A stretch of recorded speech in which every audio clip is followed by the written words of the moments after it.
What's up guys, and welcome to the fall.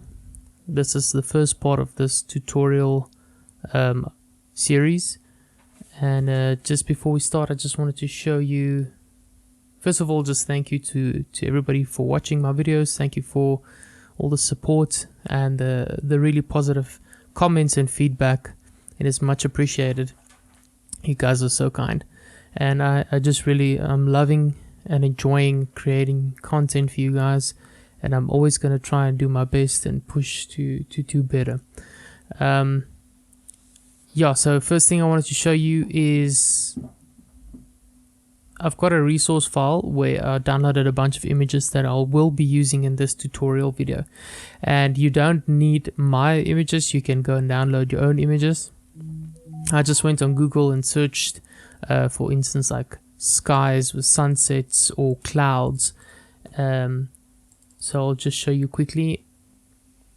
So I downloaded this one with like a sunset. I downloaded these clouds, which I thought looked really cool.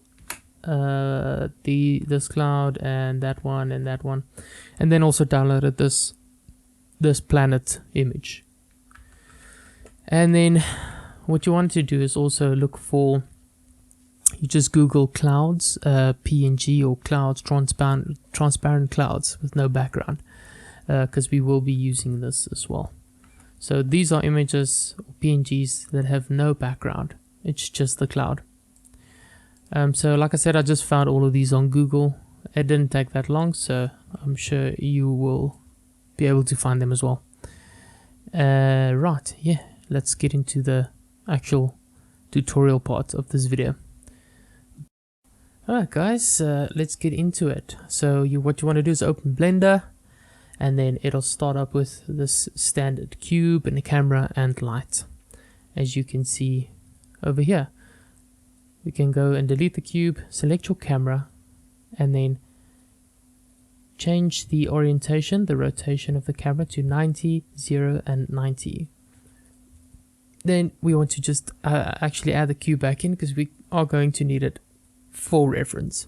Then split the views, go into your camera view, and then we're just going to move the camera back, and then move the light just out of the way there.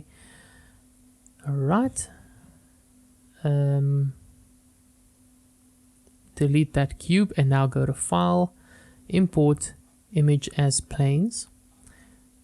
And what we want to do is navigate to the folder where you saved those images you downloaded, and we want to import the planet image.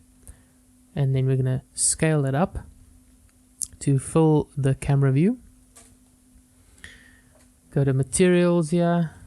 First go to your world setting actually, and then we want to go to the rendered view preview, and then change to cycles, GPU. And once that's done, we can delete that light. We're not going to use that. And then take your world strength of your light to 0, go back to select your image, go to the materials and remove it and add a new material. Select emission, and then we're going to change that to image texture. Go open, and then open that same image again. And what it's going to do, it's going to import the image as an emission, so it will emit light from that image. So whatever you see on the image, that light will be used into the scene. It will display into the scene basically, and then we'll get better reflections and lighting on our CG model. Now let's just once again move the camera away a bit, change our focal length here to something about there, around 118, or maybe 186, and just move it back again, do some more adjustments. Seems fine. Then go to where you saved your, just save your project file in case your computer crashes.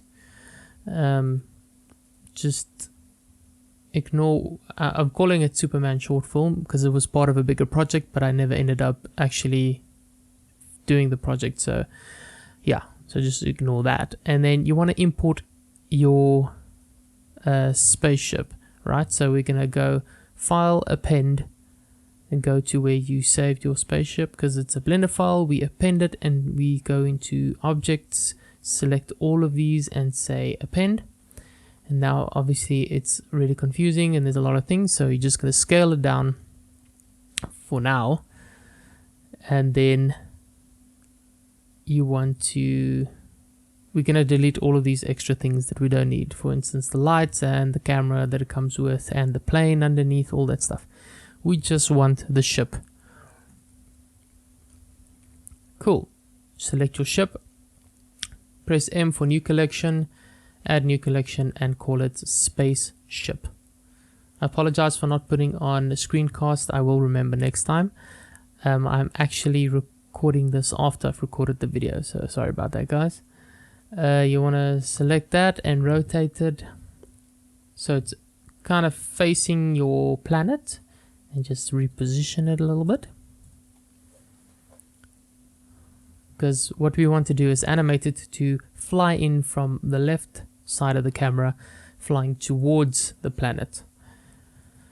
Okay, so just find a nice position for it until like something that works. Maybe scale it down and bring it closer to the camera, because we need enough space for it to fly towards that image or towards the planet. So scale it down even more.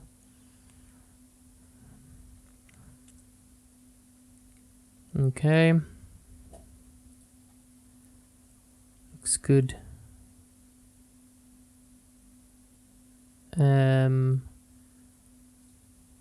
Yeah,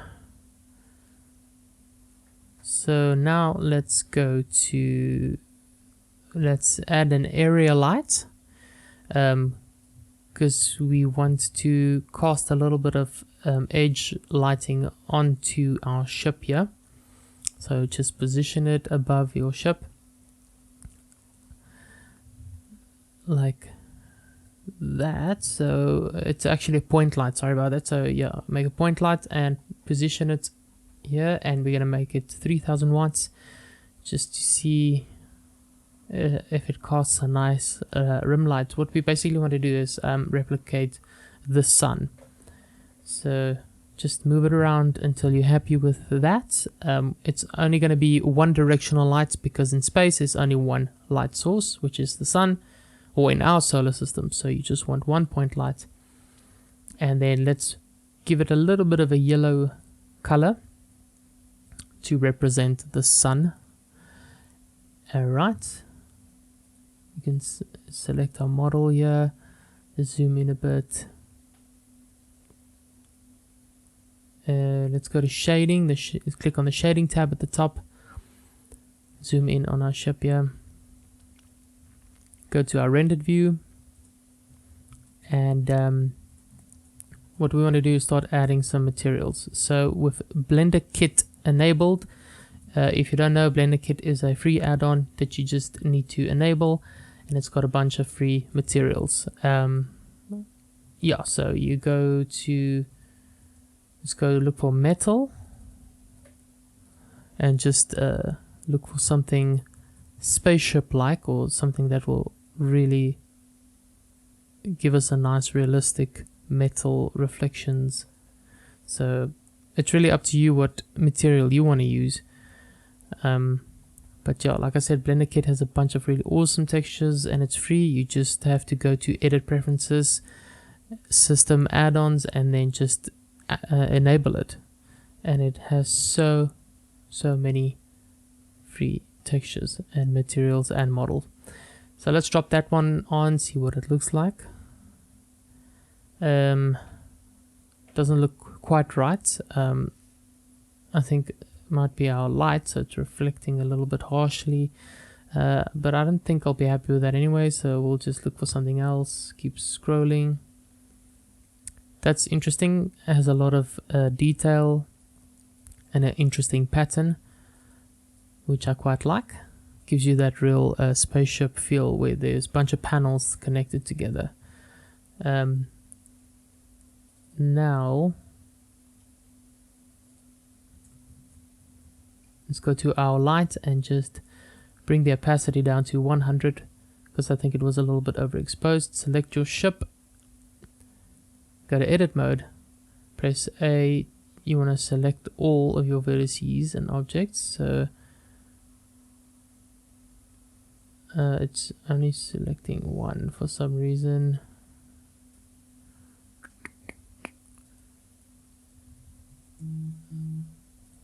So let's just check through these. Which one is our full ship? Go edit, UV unwrap.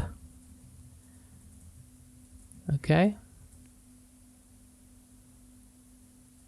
go back to object mode and let's play with some of these settings. So just bump up the scale to 5, 5 and 5. So that's still way too big. So let's try 20, 20, 20. It's getting better.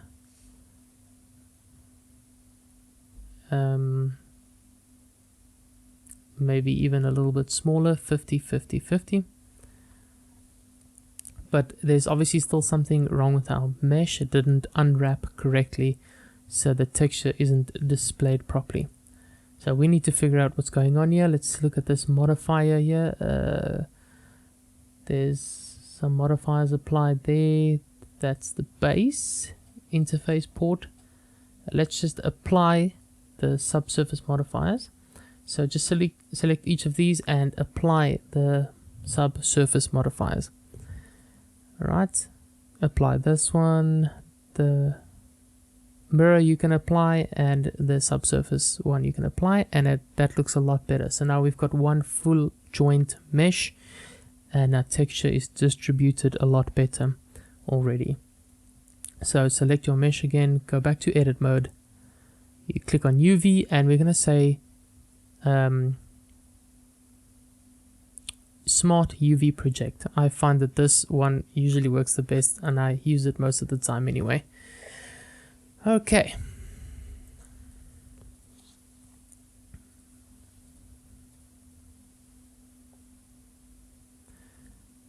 Now we need to go to the bridge, apply that subsurface modifier. That's the plate. Some of these small things we might delete later, we don't need it. Alright.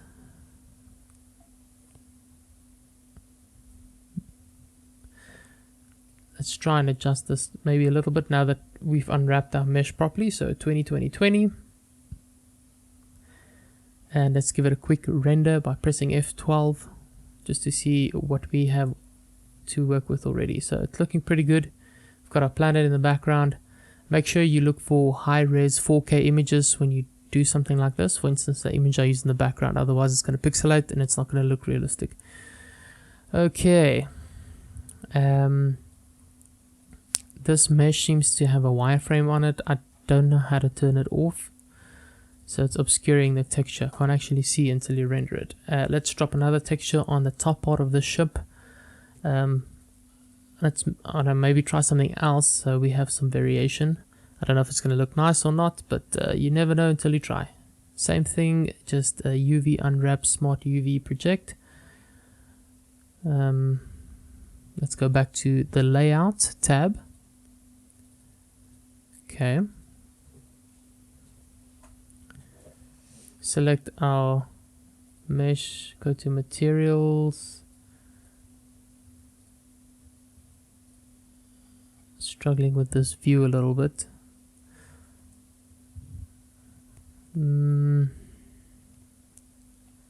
See, yeah, I don't know where to turn it off. I know there's some way we can add and remove wireframes, but yeah, we might just have to leave it like that, work with that as is.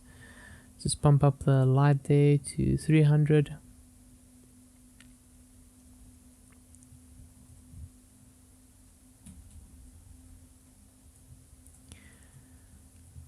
Select the light, just move it, duplicate it by pressing Shift D, move it downward, and then give it a blue color to represent the light reflecting off the surface of the planet, bouncing back and creating a blue highlight underneath the ship, and you've got your yellow highlight at the top representing the sun. So that's looking really good actually.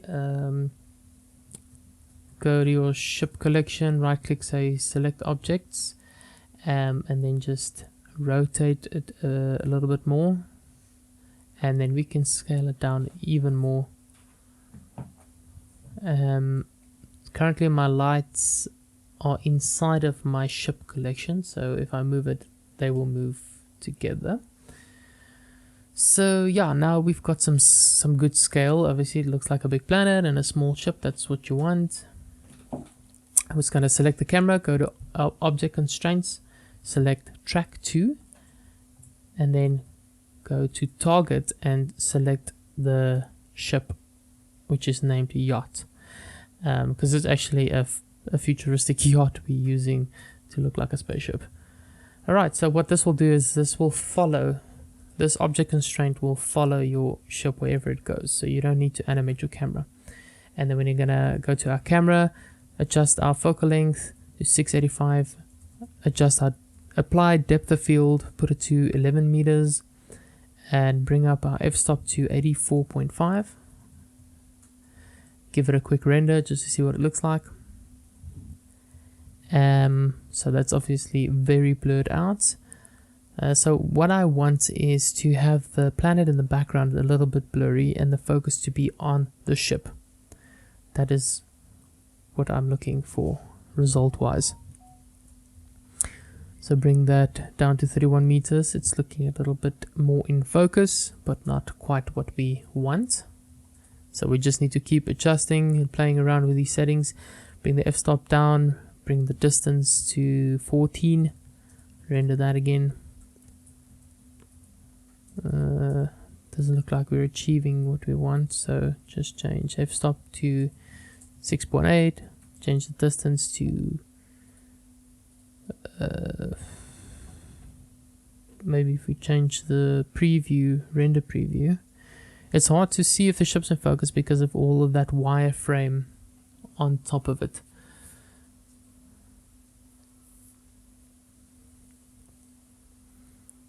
So you can say focus object, sample, and drop it on the ship, so it will focus on the ship only.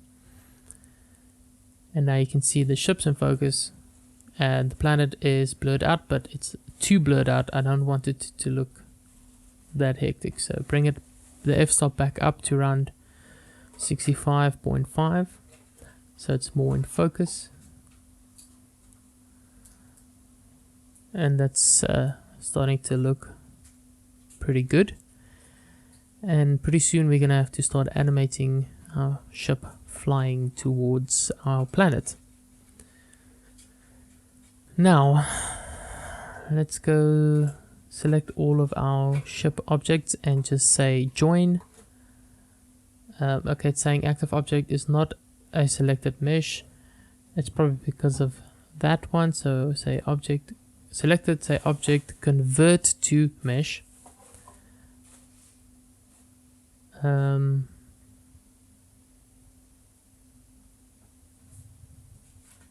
Just trying to figure out what these individual parts are. So you've got the bridge, the exo, war grid plate. So we don't need this, so we can probably just delete that. We've got our main navcom, our bridge sensor array.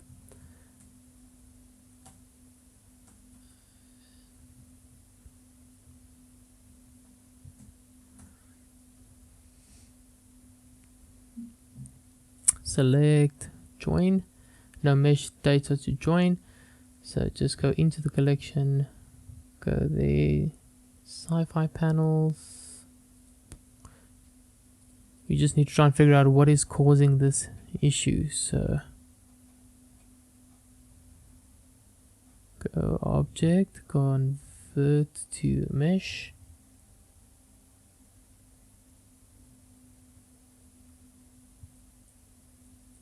Object convert to mesh. We'll just do that to each of them. Convert to mesh. Now let's select all of our objects again. Object join. Still getting an error. So don't know what's going on there.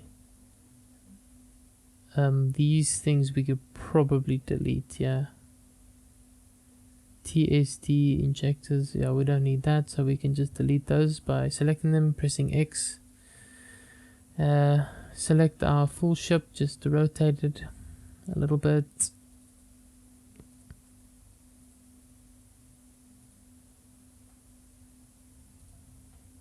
So as you see, as we move the location of our ship, the camera follows, which is really, really awesome. So you don't have to worry about animating your camera. You just worry about animating the ship and the camera will follow. That's what's really nice about object constraints. Go to our top view.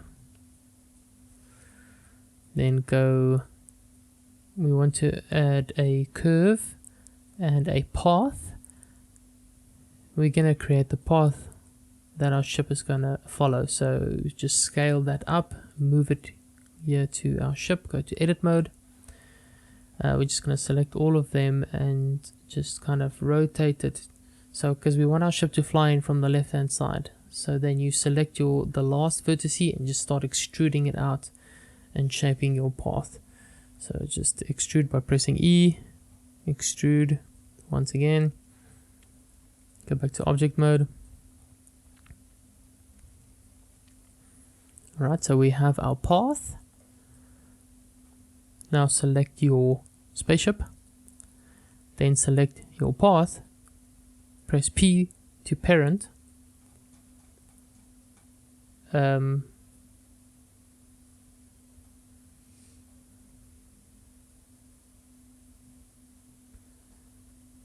So it's following the path, but not the way we want it to.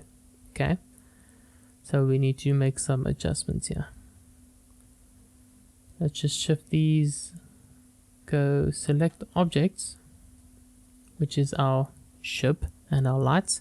We're going to move them to the beginning points of our curve or path.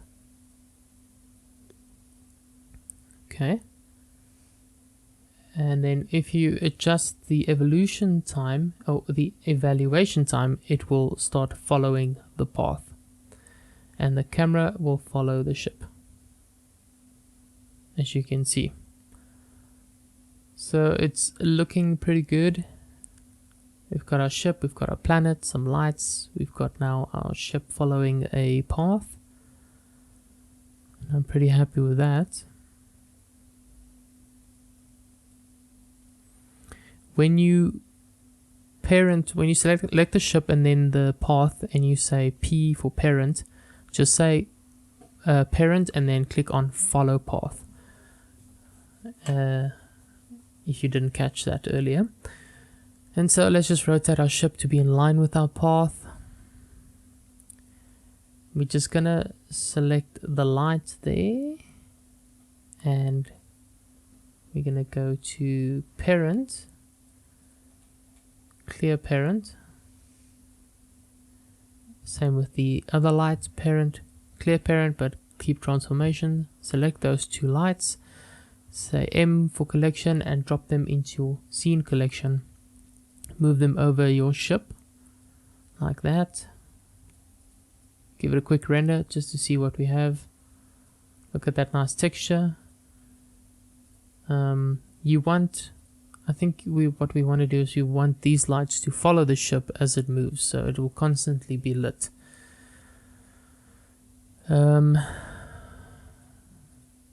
So I parented the two lights together.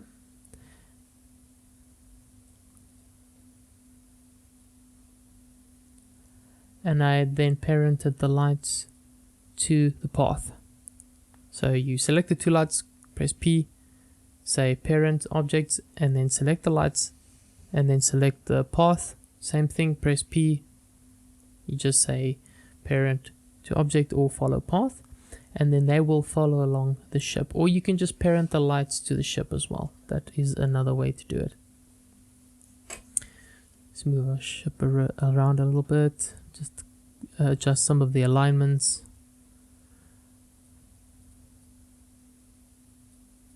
Bring that up a bit. By pressing R, you can rotate. Select our path again. Then go to Path, Animations.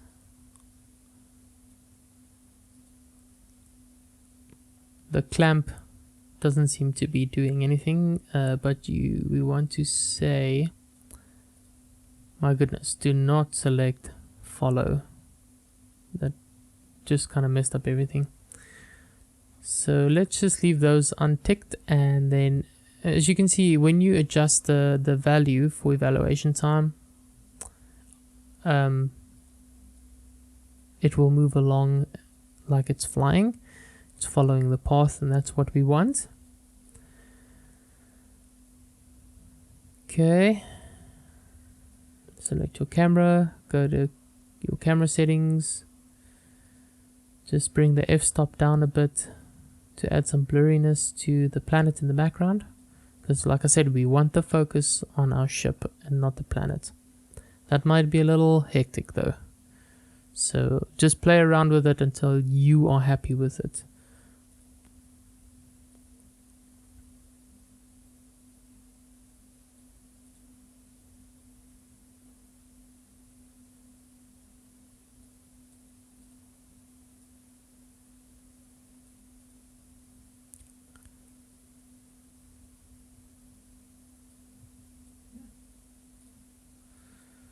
Bring our evaluation time back to where we want to start our animation. Then make sure you're on frame 1, add a keyframe, then go to the end of your frames to 250, move it up all the way so it's flying forwards to where you want it, and then add another keyframe, and then when you play, that should add the animation.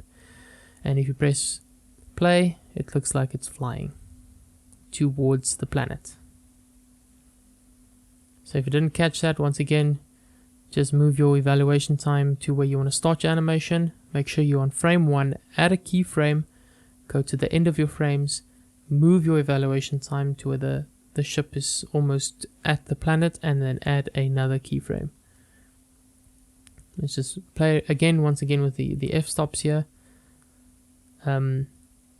We might have to end up animating the f-stops, because when we're far away from the planet, it seems to be the focus is right, but when we move closer to the planet, then the focus goes out. So we will probably be ending up animating or adding some keyframes to that. So if you give it a quick render, that's what it looks like. Let's just make sure you save your file in case something crashes or your file crashes. You don't want that. So our ship is now flying very nicely towards our planet, and then to add some realism, we are probably going to add some animation keyframes to our focal length here. So go to around frame 87, add a keyframe, go to frame 101, change your focal length to 4.5, add another keyframe, scrub maybe to frame 128. I'm sorry if I'm moving fast, guys. You can just skip back or slow it down to see what I was doing. So yeah, okay, it zooms in.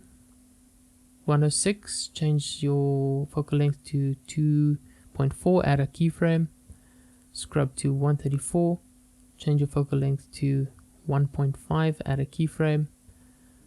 Just see what that looks like. Looking pretty good. And then go maybe to, let's just play it again from the start just to see. We're trying to get that realism feel. So you go to frame 180, add a keyframe, go to frame 182, change your focal length again, add a keyframe. And what that does is basically looks like someone is trying to focus in on the ship manually with a camera, like someone's trying to record it. And that's what's going to add the realism, it's the movement of the camera. Let's scrub back all the way. Just save our file again. If at any point I'm moving too fast, you can just change your playback speed on YouTube to slow-mo, and then you can follow along. Let's bring up our timeline here, skip back, select your camera. Then I'm going to split the view here, change this one to the graph editor.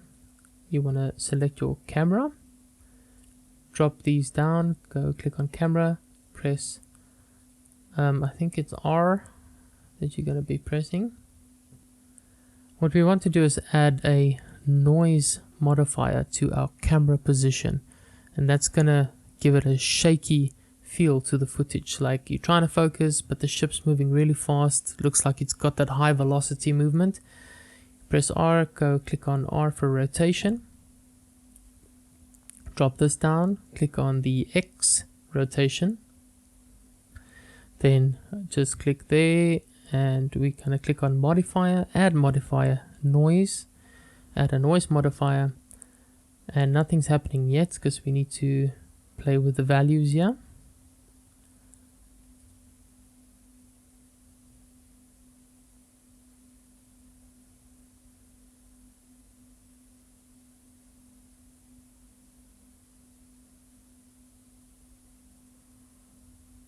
Just zoom out, there's the motion. So currently it's not shaking, so just increase the strength, see what's happening. Doesn't seem to be working. I think the reason therefore is because of our object constraint. Let's remove that noise modifier. Okay, close these, skip back,